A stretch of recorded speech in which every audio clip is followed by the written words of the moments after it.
If you are persistent, if you are consistent, those are the people God is looking for in Higher Life 2025. That is why God put this conference together to change the Jezebels who have been persistent and consistent. Yes, even when God has caused some disappointments to come your way, you are very much still in the game. Some people, when the socket is out of the joint, some of them look at it as a very good opportunity to step out of the battle or to stand aside because you have a valid excuse. You have been diagnosed with a serious disease. Pastor, I need a break. Listen, the Pastor Bella you're looking at, she is stubborn. I told you I used to be stubborn. Ask my auntie. She'll beat me today, I'll do the same thing the next. You know, I am the Paul. When I look at this passion, I find myself as Paul in the Bible. That same passion he used to kill the Christians is the same passion he uses to preach the gospel. Now listen to me, children of God. I believe that those were destiny-defining moments. Let me tell you, once upon a time, I was very ill for 2 years. To the extent that every week, if I stepped in case clinic here,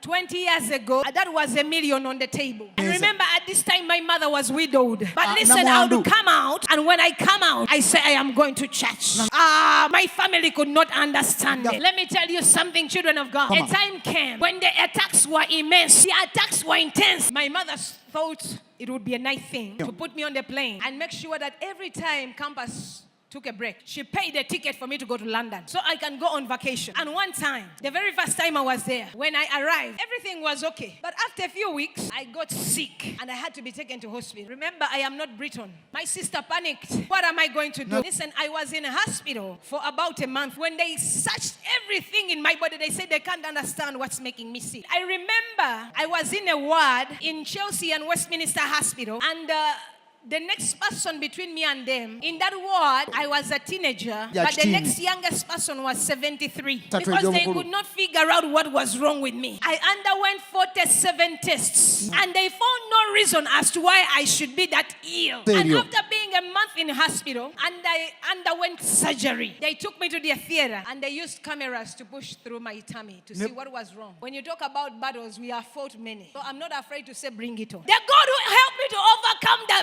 and the lion in the secrets, that God who helped me to overcome in Chelsea and Westminster Hospital is still God enough. I said he's still God enough to help me to overcome anything today. Because that time I was walking in that scripture of Psalm 23. Some of you just talk about the shadow of the valley of death. Some of us have been there. Some of you are just talking about it. I have walked through the shadow of death and I feared no evil. As a matter of fact, at one point I saw myself dead and I was wheeled into heaven in a wheelchair, and the woman, I was being wheeled into heaven. At that time I was admitted in a hospital in Ginger, and listen, children of God, they wheeled me into heaven. As I got at the gate, somebody from heaven came out with a glass of something and with a saucer, and the angel instructed them, take her back, this one is not yet her time. Let me assure you, thou shalt not die prematurely. You shall fulfill the number of your days. Don't let the devil intimidate you. I am here to fulfill the number of my days. I cannot go unless the heaven says,